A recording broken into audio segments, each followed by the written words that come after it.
साथियों, अगर अभी तक आपने हमारे चैनल सूसित जंग को सब्सक्राइब नहीं किया है तो सब्सक्राइब जरूर करें और बेल आइकन दबाना ना भूलें ताकि हर लेटेस्ट धमाकेदार खबरों की अपडेट आप तक पहुंचाई जा सके।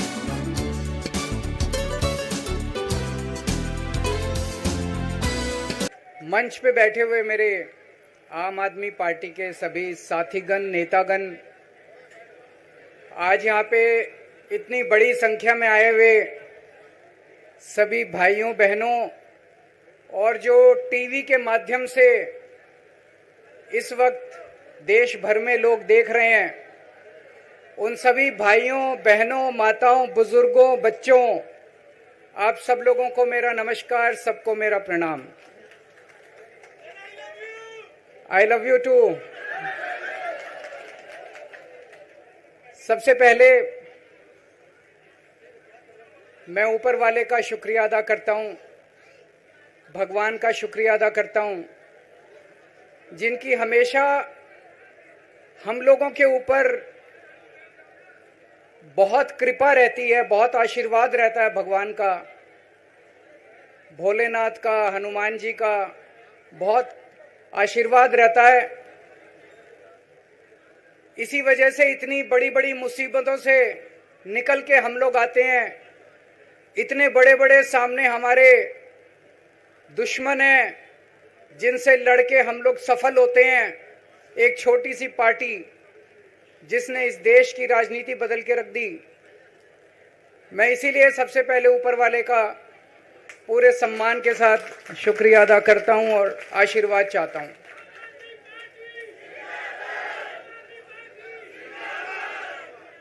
मैं उन लाखों लाखों लोगों का शुक्रिया अदा करता हूं जिन्होंने हम लोगों के लिए, जब हम लोग जेल में थे, मैं, मनीष सिसोदिया जी, संजय सिंह जी, विजय नायर जी, अभी सतिंदर जैन जी हैं, अमानतुल्लाह खान हैं, उनको वो भी जल्दी आएंगे मैं उम्मीद करता हूं। जिन जिन लोगों ने हमारे लिए दुआएं की, मन्नतें मांगी, मंदिर मस्जिद गिरजे गुरुद्वारे गए, उन सब लोगों का मैं तहे दिल से शुक्रिया अदा करता हूं।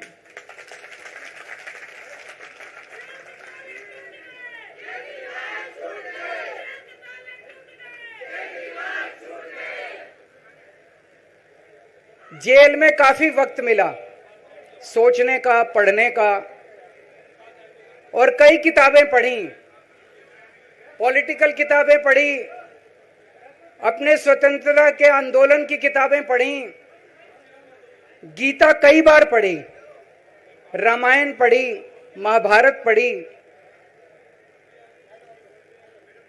आज मैं अपने साथ एक किताब लेके आया हूं, ये भी मैंने कई बार पढ़ी, भगत सिंह की जेल डायरी। आप लोगों ने पढ़ी है?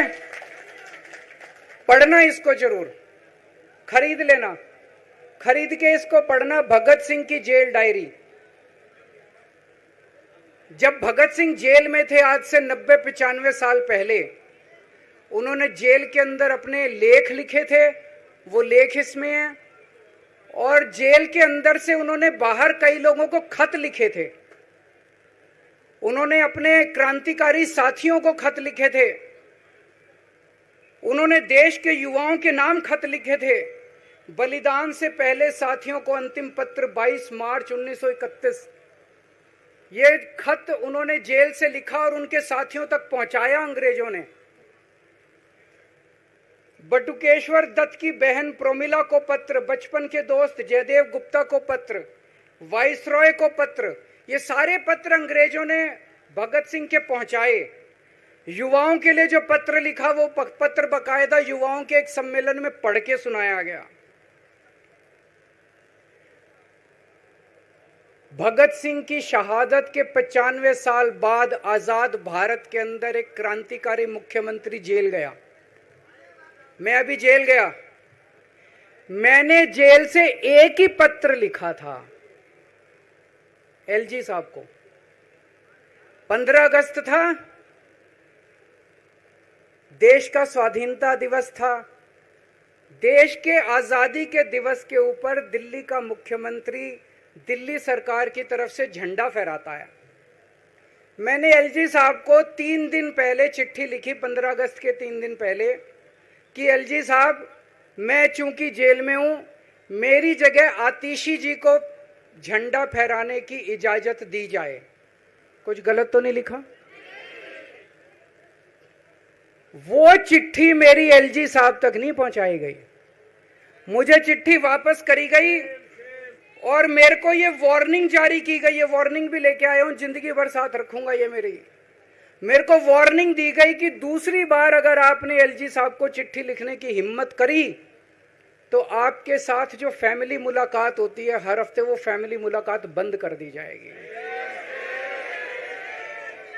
मैं मन में सोच रहा था, अंग्रेजों ने भी नहीं सोचा था कि आजाद भारत के अंदर 95 साल के बाद अंग्रेजों से ज्यादा क्रूर और अत्याचारी शासक इस देश के ऊपर आएगा। आपने सुना होगा बटुकेश्वर दत्त और भगत सिंह ने असेंबली में एक बम फेंका था, या सुना है सब लोगों ने? तो दोनों को जेल हुई, दोनों को एक ही जेल में रखा गया, बगल बगल वाली कोठरी में रखा गया। ये मैं चिट्ठी पढ़ के सुना रहा हूं आपको भगत सिंह की, जो उन्होंने प्रमिला को, बटुकेश्वर दत्त की बहन को लिखा। कल रात बट्टू को किसी दूसरी जेल में भेज दिया गया है, तब तक वो उनके साथ ही था भगत सिंह के। ये चिट्ठी 17 जुलाई 1930 की है। उनकी जुदाई मेरे लिए असहाय हो रही है। भगत सिंह लिख रहे हैं बटुकेश्वर दत्त की बहन को कि बटुकेश्वर दत्त की जुदाई मेरे लिए असहनीय हो रही है। आज पहला दिन है जब मैं अपने को पूरी तरह उद्विग्न पा रहा हूं और मेरे लिए हर मिनट एक बोझ बन गया है। एक मित्र से जुदा होना सचमुच सगे भाई से भी ज्यादा प्रिय थे मेरे को बटुकेश्वर। तो दोनों साथ रहते थे।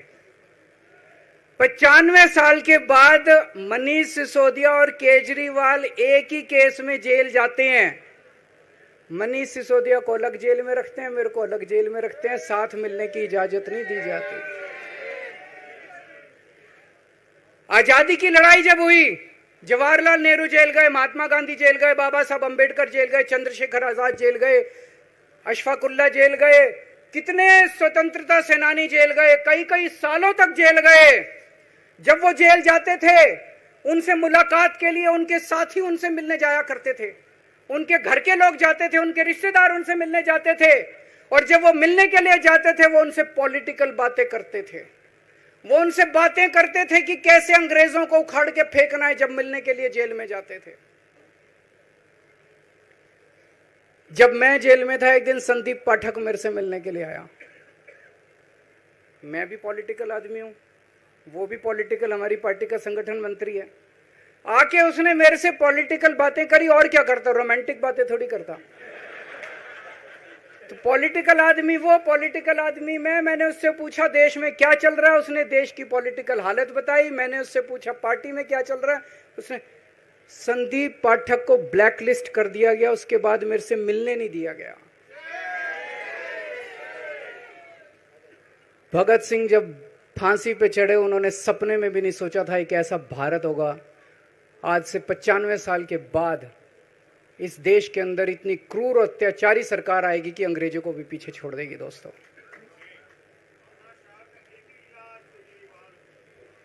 मुझे जेल क्यों भेजा इन लोगों ने? ऐसा नहीं कि केजरीवाल ने कोई भ्रष्टाचार किया, वो इनको भी पता है, मेरे को भी पता है, आपको भी पता है। इन्होंने जेल क्यों भेजा मेरे को? इनका मकसद था आम आदमी पार्टी को तोड़ना। इनका मकसद था केजरीवाल के हौसले को तोड़ना, केजरीवाल की हिम्मत को तोड़ना। इन्होंने फॉर्मूला बना रखा है। आप देख रहे हो किस तरह से एमएलए तोड़ दो, एमएलए खरीद लो, ईडी भेज के डरा दो, सीबीआई भेज के डरा दो, फर्जी केस कर दो, जेल में डाल दो, पार्टी तोड़ दो। महाराष्ट्र में कैसे उन्होंने 2-2 राष्ट्रीय पार्टियां तोड़ दी। पार्टी तोड़ दो, सरकारें गिरा दो और अपनी सरकार बना लो।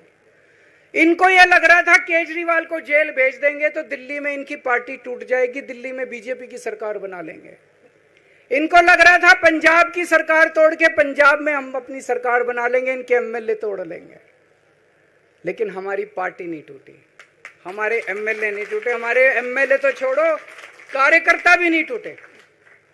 इनकी बड़ी बड़ी साजिशों के खिलाफ, बड़े बड़े षड्यंत्रों के खिलाफ केवल आम आदमी पार्टी में ताकत है जो आज इनका सामना कर रही है। इनको लगा केजरीवाल के हौसले तोड़ देंगे। आज मैं आपके सामने खड़ा हूं और मैं पूरे विश्वास के साथ कह रहा हूं कि जेल के इन 150-200 दिन जो मैं जेल में रहा, इन दिनों ने मेरे हौसले को और 100 गुना बढ़ा दिया है, कम करने की बजाय। ये लोग पूछते हैं कि केजरीवाल जब जेल में था इसने इस्तीफा क्यों दिया, क्यों नहीं दिया? जेल में से सीएम के पद से इस्तीफा क्यों नहीं दिया? मैंने इस्तीफा इसलिए नहीं दिया क्योंकि मैं देश के जनतंत्र को बचाना चाहता था। इन्हें जो इतने फॉर्मूले बना रखे हैं, एमएलए तोड़ दो, पार्टियां तोड़ दो, एमएलए खरीद लो, डरा दो, अब एक फॉर्मूला और इन्होंने नया बनाया है। जहां जहां ये चुनाव हारे वहां वहां के मुख्यमंत्री पे फर्जी केस करके उसको गिरफ्तार कर लो और उसकी सरकार गिरा दो। अगर मैं इस्तीफा दे देता, अगर मैं हेमंत सोरेन साहब ने इस्तीफा दिया, मैं भी इस्तीफा दे देता, इन्होंने सीतारमैया पे भी अभी केस किया है, सीतारमैया साहब के ऊपर, इन्होंने पिनाराई विजयन के ऊपर भी केस कर रखे हैं, ममता दीदी के ऊपर केस कर रखे हैं। ये एक ऑपोजिशन के मुख्यमंत्री को नहीं छोड़ते, एक एक को पकड़ के फर्जी केस कर करके उनको जेल में डाल देते और एक एक की सरकार गिरा देते। मैं जेल में गया, अभी 10 दिन पहले सुप्रीम कोर्ट की एक बेंच ने पूछा सरकार से कि जेल के अंदर से सरकार क्यों नहीं चल सकती। बड़ा आप लोगों ने अखबार में, सुप्रीम कोर्ट ने पूछा है केंद्र सरकार से कि जेल के अंदर से सरकार क्यों नहीं चल सकती, तो जेल के अंदर से सरकार साबित कर दिया हमने। अब मैं देश के सारे नॉन बीजेपी मुख्यमंत्रियों से हाथ जोड़ के विनती करना चाहता हूं, अब अगर प्रधानमंत्री जी हिम्मत करें आप पे फर्जी केस करके आपको जेल में डालें, इस्तीफा मत देना, किसी हालत में इस्तीफा मत देना, जेल से सरकार चलाना हम सबको मिलके, ऐसा नहीं कि हम पद के लालची हैं, ऐसा नहीं कि मुख्यमंत्री पद हमारे लिए महत्वपूर्ण है, इसलिए क्योंकि हमारे लिए हमारा संविधान जरूरी है, हमारा देश जरूरी है, जनतंत्र जरूरी है, जनतंत्र को बचाना जरूरी है। इतने भारी बहुमत से जीती हुई सरकार, एक बार 70 में से 67 सीट आई, एक बार 70 में से 62 सीट आई और आप पकड़ के जेल में डाल दोगे और कहोगे इस्तीफा दे। मैं सारे मुख्यमंत्रियों से आज हाथ जोड़ के विनती करना चाहता हूं, इनका ये नया फॉर्मूला भी आम आदमी पार्टी ने फेल कर दिया है, जो इन्होंने नया फॉर्मूला बनाया।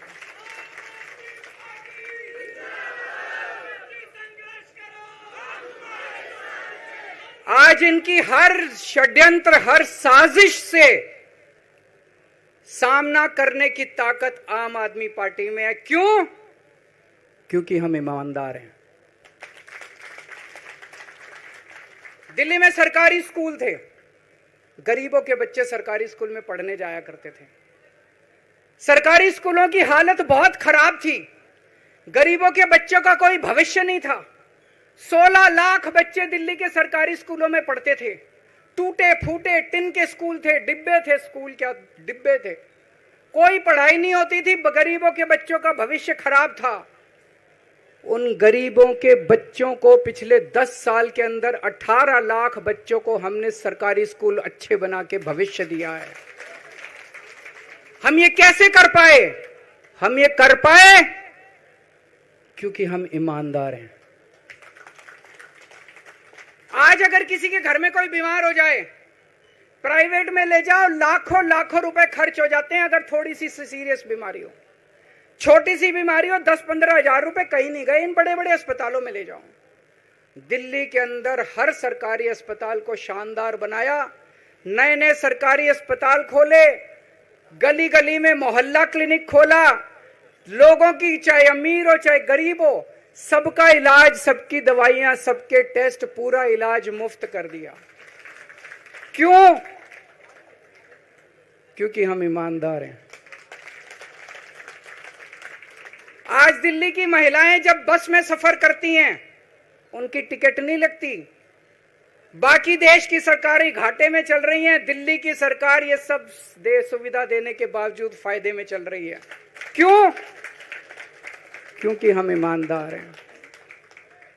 आज दिल्ली के अंदर इतनी सुविधाएं, 24 घंटे बिजली आती है आज दिल्ली में, पहले 8-8 घंटे के पावर लगते थे। हम ये कर पाए क्योंकि हम ईमानदार हैं। आज दिल्ली के लोगों को फ्री बिजली मिल रही है। कैसे? क्योंकि हम ईमानदार हैं। आज दिल्ली में जगह जगह सीसीटीवी कैमरे लग गए, स्ट्रीट लाइट्स लग रही हैं, लोगों को तीर्थ यात्रा कराई जा रही है। इतने कच्ची कॉलोनियों के अंदर पिछले 75 साल में इतनी सड़कें और गलियां नहीं बनी जितनी पिछले 10 साल के अंदर हमने सड़कें और गलियां बना दी। 75 साल के अंदर दिल्ली में इतनी पानी की पाइपलाइन नहीं डली जितने पिछले 10 साल के अंदर पानी की पाइपलाइन डाल दी। कहां से आया पैसा? क्यों? क्योंकि हम ईमानदार हैं। ये हमारी ईमानदारी से डरते हैं, ये हमारी ईमानदारी से डरते हैं। ये बिजली फ्री नहीं कर सकते, क्यों? ये बेईमान है। ये स्कूल ठीक नहीं कर सकते, इनकी 30-30 साल से सरकारें चल रही हैं कई राज्यों के अंदर, 25-25 साल से, 15-15 साल से इनकी सरकारें चल रही हैं।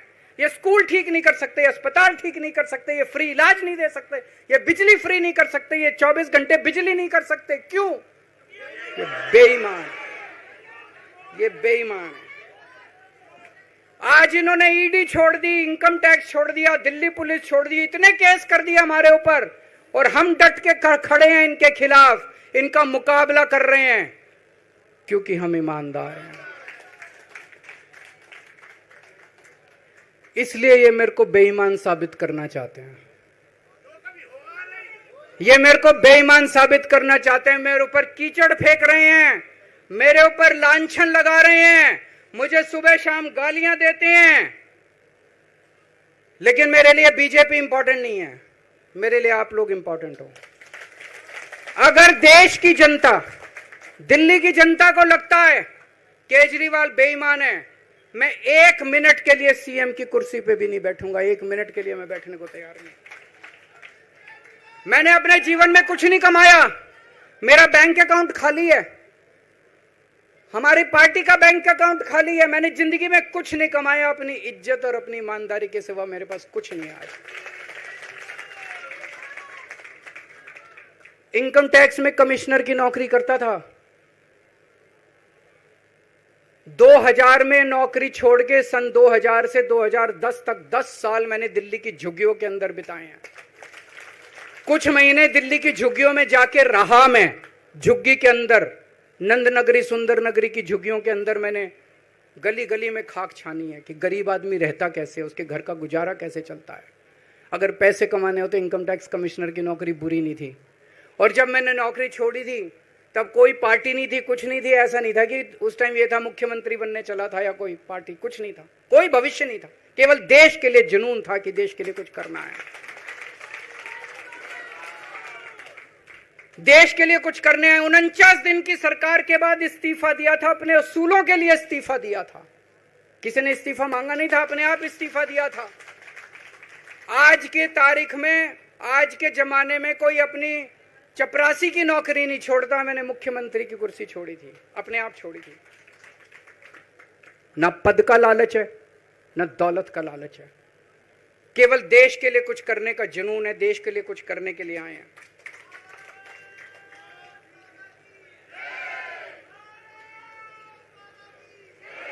इन्होंने मेरे ऊपर आरोप लगाए, मनीष जी के ऊपर आरोप लगाए हैं।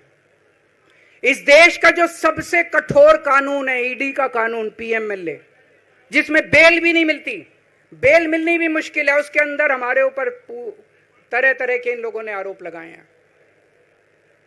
कोर्ट से हमको बेल मिल गई, उसके बावजूद आज की तारीख में, आज जो स्थिति है, इससे फालतू कोर्ट और कुछ नहीं कर सकता था जितना कोर्ट ने कर दिया हमारे पक्ष में। हम कोर्ट के बहुत शुक्रगुजार हैं।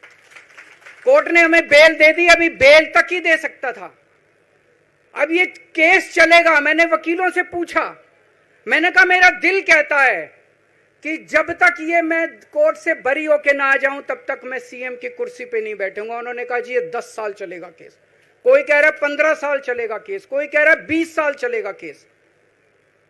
तो केस ये अभी लंबा चलेगा। आज कोर्ट जितना कर सकता था, कोर्ट ने हमारे पक्ष में निर्णय लिया है, हमें बेल दे दी। उन्होंने ऐसे कानून में जिसमें बेल मिलनी नामुमकिन होती है, उन्होंने बेल दे दी।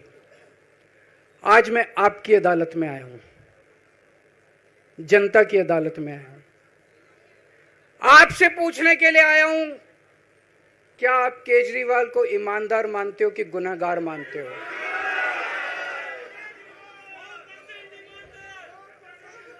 मैं दिल्ली की जनता से पूछना चाहता हूं, मैं देश की जनता से पूछना चाहता हूं कि क्या केजरीवाल ईमानदार है कि गुनहगार है? दोस्तों, 2 दिन के बाद, आज से 2 दिन के बाद मैं सीएम की कुर्सी से इस्तीफा देने जा रहा हूं।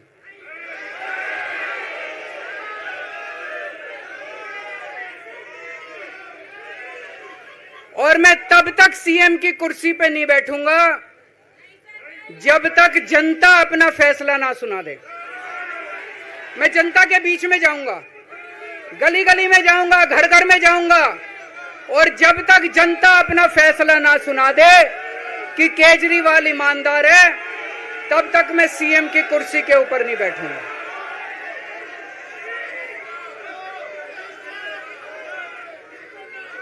आज से कुछ महीने बाद चुनाव है, दिल्ली के चुनाव है। मैं जनता को निवेदन करना चाहता हूं, अपील करना चाहता हूं, अगर आपको लगता है केजरीवाल ईमानदार है, मेरे पक्ष में वोट दे देना। अगर आपको लगता है केजरीवाल गुनहगार है, मेरे को वोट मत देना। आप अगर मेरे को, आपका एक एक वोट मेरी ईमानदारी का सर्टिफिकेट होगा। अगर आप मेरे को वोट देके जिताओगे और अगर आप कहोगे कि केजरीवाल ईमानदार है, तो चुनाव के बाद, उसके बाद जाके मैं सीएम की कुर्सी पे बैठूंगा। तब तक मैं सीएम की कुर्सी पे नहीं बैठूंगा।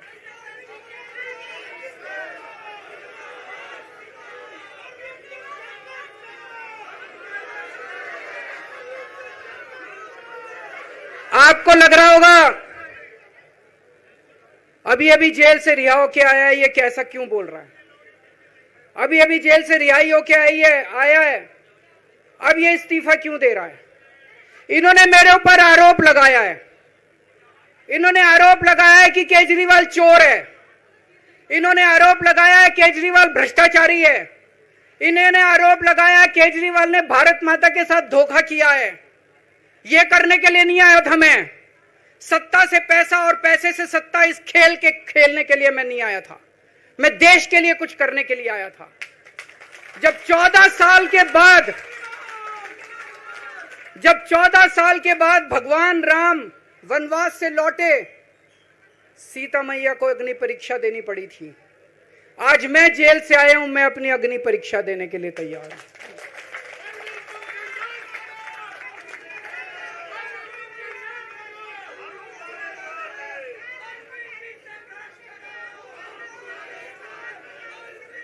ये कुछ लोग बोल रहे हैं सुप्रीम कोर्ट ने कुछ कंडीशंस लगाई हैं, काम नहीं कर पाएंगे।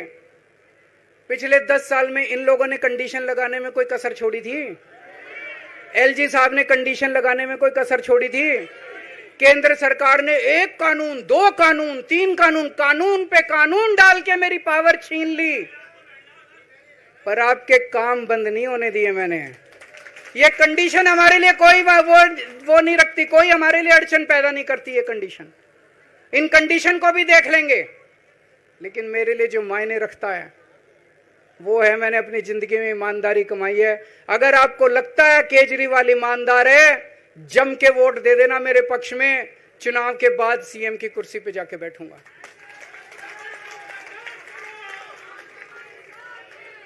फरवरी में चुनाव है। आज इस मंच से मैं मांग करता हूं कि ये चुनाव नवंबर में कराए जाएं, महाराष्ट्र के साथ कराए जाएं, तुरंत कराए जाएं चुनाव।